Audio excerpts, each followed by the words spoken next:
Hello students, this is new lecture on the topic correlation.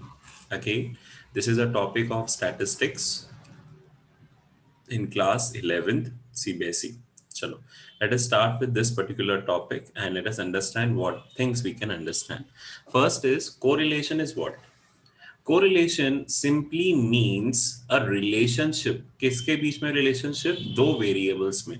जैसे बेटा अपन ने micro में लॉ ऑफ डिमांड पढ़ा था लॉ ऑफ डिमांड, याद आ रहा है law of demand? Yes, sir. तो उसमें क्या था, increase in price will decrease the quantity demanded. तो जब बेटा ये पर्टिकुलर प्राइस अपन पढ़ चुके कि भैया आपका प्राइस इंक्रीज होगा तो क्वांटिटी डिमांडेड क्या होगी, आपकी डिक्रीज होगी ही होगी। सो इस केस में क्या बोल रहे हैं, कोरिलेशन जब भी एग्जिस्ट करेगा तो वो रिलेशनशिप बताएगा, किसके बीच में रिलेशनशिप बताएगा, this will tell us the relationship between two variables.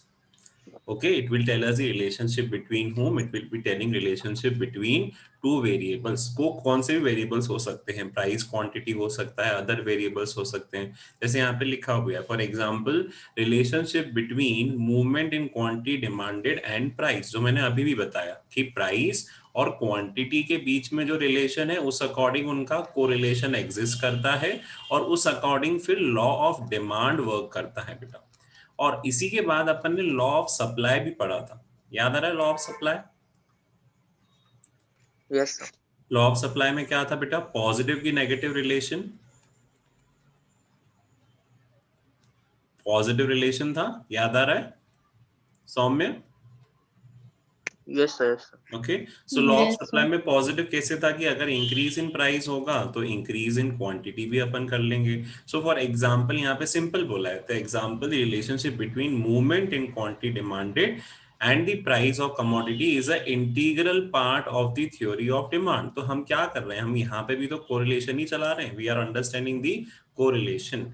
What does it measure? सबसे पहला correlation studies the measure and direction, कि भैया कौन से डायरेक्शन में आपके जो वेरिएबल्स हैं वो रिएक्ट कर रहे हैं।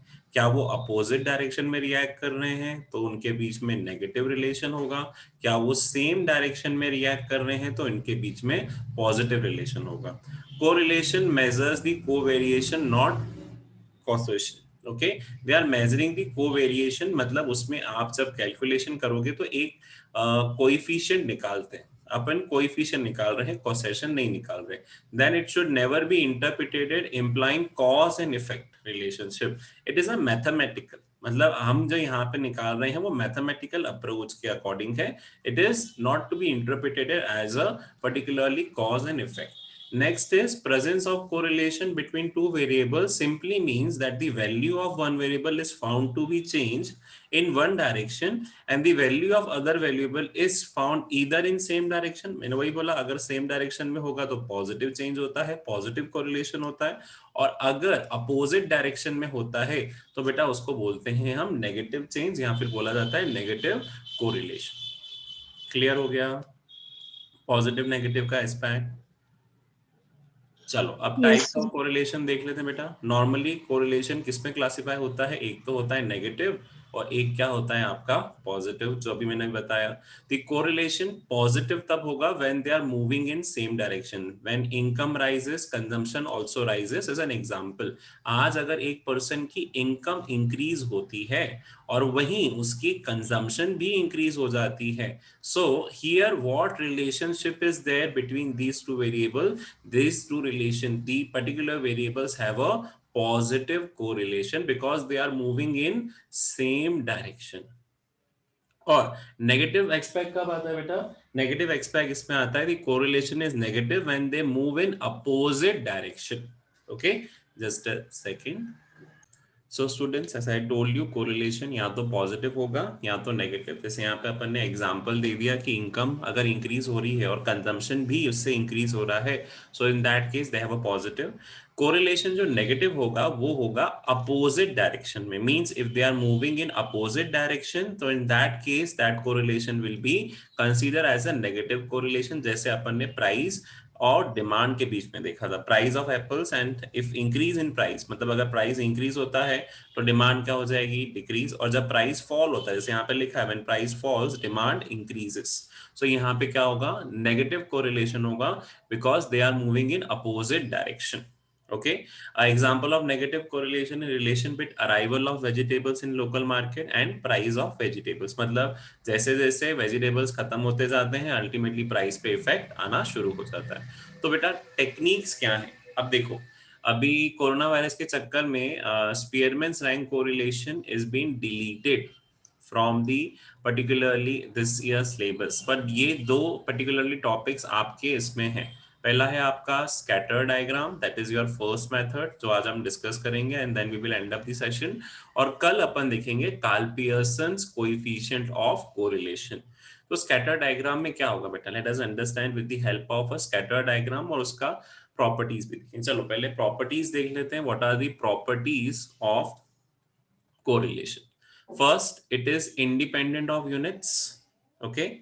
Second, it is independent of change in origin and scale. मतलब अगर चेंज आते हैं तो वैल्यूज में एक बार हमको पता चल गया कि भैया इनके बीच में पॉजिटिव या नेगेटिव है, तो वो हमेशा पॉजिटिव या नेगेटिव के हिसाब से ही रहेगा. अगर उसमें चेंजेस भी आएंगे तो उस हिसाब से चेंज आएंगे. जैसे फॉर द एग्जांपल प्राइस और क्वांटिटी, जब अपने लॉ ऑफ डिमांड बनाया कि 10 से 20 हुआ, तो यहाँ पे डिमांड क्या हो गई, कम, 100 से 80. तो अब जब इनको चेंज भी कर लेता हूँ, सपोज अगर मैंने बोला कि भैया 20 से 30 हो रहा है, तो क्वांटिटी वापस फॉल हो जाएगी 80 से 60. तो यहाँ पे it is independent of change in the origin and scale, क्योंकि हम यहाँ पे यूनिट नहीं देंगे. पहली चीज, इसको जब मेजर करते हो तो इसका कोई मेजरमेंट यूनिट नहीं आता है, it is only in whole number. फिर negative value represents a negative relation. आप जब कैलकुलेट करोगे तो अपने आप समझ में आएगा दैट नेगेटिव वैल्यू अगर आंसर में when you are doing the calculation of correlation तभी समझ में आ जाएगा. जब अब नेगेटिव वैल्यू आंसर आएगा तो उनके बीच में नेगेटिव कोरिलेशन एग्जिस्ट कर रहा है, और अगर उन पॉजिटिव आंसर आ रहा है तो उनके बीच में पॉजिटिव रिलेशन एग्जिस्ट कर रहा है. कोएफिशिएंट कहाँ लाई करता है बेटा, -1 और +1 के बीच में, इन दोनों के बीच में आपका कोरिलेशन एग्जिस्ट करेगा. फिर अगर 0 आ गया तो भैया यहाँ पे सिंपली है कि नहीं, उनके बीच में कोई भी कोरिलेशन नहीं है, ना तो पॉजिटिव है ना तो नेगेटिव. और higher r shows high degree of correlation, यहाँ डिग्री उल्टी होती है. सपोज अगर मैंने बोला कि पहले 0.8 है और एक का 0.9 आ गया, तो ये हायर वैल्यू है, तो इसको बोला जाएगा high degree of correlation, positive. और अगर सपोज ये 0.9 नेगेटिव हो जाता, तो यहाँ बोलते हैं हम high degree of negative correlation exist. Clear? Or particularly that is mentioned in your books also, you can refer your books. Now let us understand what is a scattered diagram. A scatter diagram is a technique, a very useful technique for visualizing the form of relationship without any numerical value. मतलब यहाँ पे आप कोई numerical solve नहीं करोगे बेटा, यहाँ पे आप कोई numerical problem solve नहीं करोगे. By seeing the diagram only you will be able to get it that ये variable में positive relation है या negative. ठीक है, तो let us understand. In this technique the value of two variables say x and y are plotted on the graph. आ रहा है समझ में स्कैटर डायग्राम बेटा? Yes, sir. ओके, अब देखो इनको जैसे हम ग्राफ में प्लॉट करेंगे तो जो ग्राफ आएगा उस ग्राफ के अकॉर्डिंग हम बताएंगे कि what is the relationship between these particular two variables. मतलब हम ये देखेंगे कि कौन से रिलेशनशिप एग्जिस्ट करता है. अगर particularly it is existing a positive तो दोनों का पॉजिटिव दिख जाएगा, और अगर नेगेटिव होगा तो ultimately negative. In scatter diagram degree of closeness of scatter points. अच्छा, एक चीज याद रखना, इसमें लाइन ऑफ इक्वालिटी बनती है. अब लाइन ऑफ इक्वालिटी से जितने पॉइंट्स क्लोज रहेंगे उतना अच्छा खासा रिलेशन है, और लाइन ऑफ इक्वालिटी से जितना दूर रहेंगे उतना पर्टिकुलरली लो कोरिलेशन एग्जिस्ट करेगा इन that case. Okay, if all points are lying on one line and following a perfect correlation, that will be known as perfect correlation.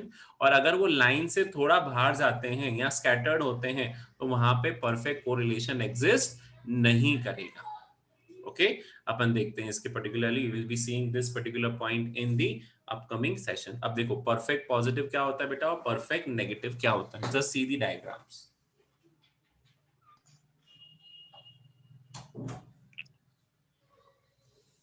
अब इसमें डायग्राम में देखो क्या डिफरेंस दिख रहा है तुमको, अगर ये दिमाग से याद हो तो ये एज अ सप्लाई कर्व दिख रहा है, याद आ रहा है, सप्लाई एंड डिमांड कर्व, और ये आपका डिमांड कर्व की तरह दिख रहा है, याद आ रहा है। Yes, sir. ये अपवर्ड स्लोपिंग कर्व है, Yes, sir. Yes, sir. Okay, और वो कौन सा स्लोपिंग को कर्व है, वो डाउनवर्ड Downward. स्लोपिंग कर्व है। अब देखो Downward. इसमें अपन नेगेटिव रिलेशन कैसे बोल रहे हैं कि इनके बीच में नेगेटिव है और इनके बीच में पॉजिटिव है, क्योंकि अगर x बढ़ रहा है, देखो यहाँ से सपोज अगर x इंक्रीज हो रहा है, इस पोजीशन से इस पोजीशन पे आ रहा है, तो y भी तो इंक्रीज हो रहा है। अगर वापस y इंक्रीज हो रहा है तो x भी तो इंक्रीज हो रहा है, और अगेन जब y इंक्रीज हो रहा है तो x भी इंक्रीज हो रहा है। So simultaneously both are moving in a same direction, पर यहाँ पे एक अपोजिट डायरेक्शन में जा रहा है और दूसरा अपोजिट, मतलब सपोज अगर यहाँ पे y फॉल हो रहा है तो यहाँ पे देखो x क्या हो रहा है, इंक्रीज। अगेन जब y फॉल हो रहा है तो x क्या हो रहा है, इंक्रीज। मतलब यहाँ they are moving in opposite direction, that's why it is known as perfect negative and this is known as perfect positive correlation.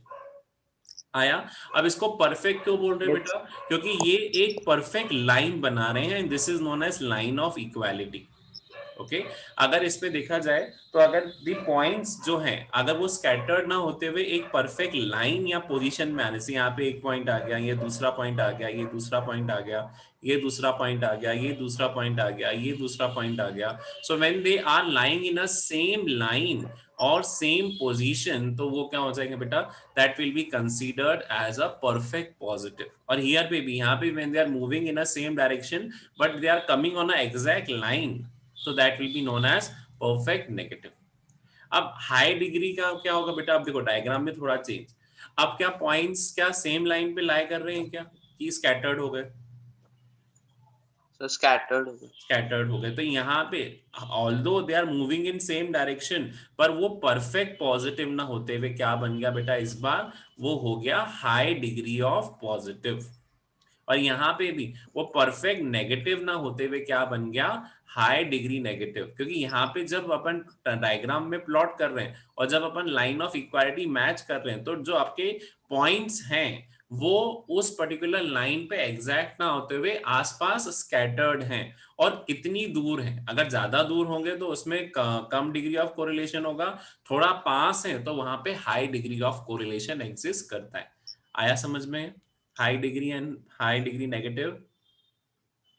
Yes, sir. अब देखो लो डिग्री में देखो, और जो पॉइंट्स है ना वो लाइन ऑफ इक्वालिटी से थोड़ा और दूर चले जाते हैं, दिख रहा है एक डिफरेंस। अब देखो यहाँ पे लो डिग्री का डायग्राम दिखा देता हूँ। अब इनके यहाँ पे ये पर्टिकुलरली ये गैप इज रिमेनिंग सेम, मैं गैप को चेंज नहीं कर रहा हूँ, गैप वैसे का वैसे ही। अब देखो वहां पे गैप कितना इजी था, गैप थोड़ा पास पास में थे, और यहाँ पे जब अपन इसमें आ गए लो डिग्री के अंदर तो आपकी गैपिंग क्या हो गई, बढ़ गई। ऑल्दो यहाँ पे भी वो सेम डायरेक्शन में चल रहे हैं बेटा, बट यहाँ पे क्या हो गया, again if they are moving in same direction, पर वो जो लाइन से हैं they are getting scattered away from the line. Clear with this. Yes, sir. Okay, तो ये हो गया low degree positive and low degree negative. तो स्कैटर डायग्राम का कोई प्रैक्टिकल क्वेश्चन ऐसा आता नहीं है, आपको बस डायग्राम देख के बोला जाएगा कि अब जैसे ये वाला डायग्राम, अब इसमें कौन सा कोरिलेशन एग्जिस्ट कर सकता है बताओ, यहाँ पे कोई Sir, कोरिलेशन एग्जिस्ट कर रहा है, no, sir. No तो यहाँ correlation. पे नो कोरिलेशन। क्यों बेटा, क्योंकि यहाँ पे पॉइंट्स एक लाइन में नहीं चल रहे हैं, they are not assessed in one singular line, they are not moving in one singular direction. Clear हो गया। Yes, sir. चलो, आज का टॉपिक अपन स्कैटर डायग्राम पे ही रखते हैं। From tomorrow I will be starting with Karl Pearson. Karl Pearson दिख रहा है बेटा, Karl Pearson, we will be starting the Karl Pearson, that is the only particular in your now course scatter diagram हो गया।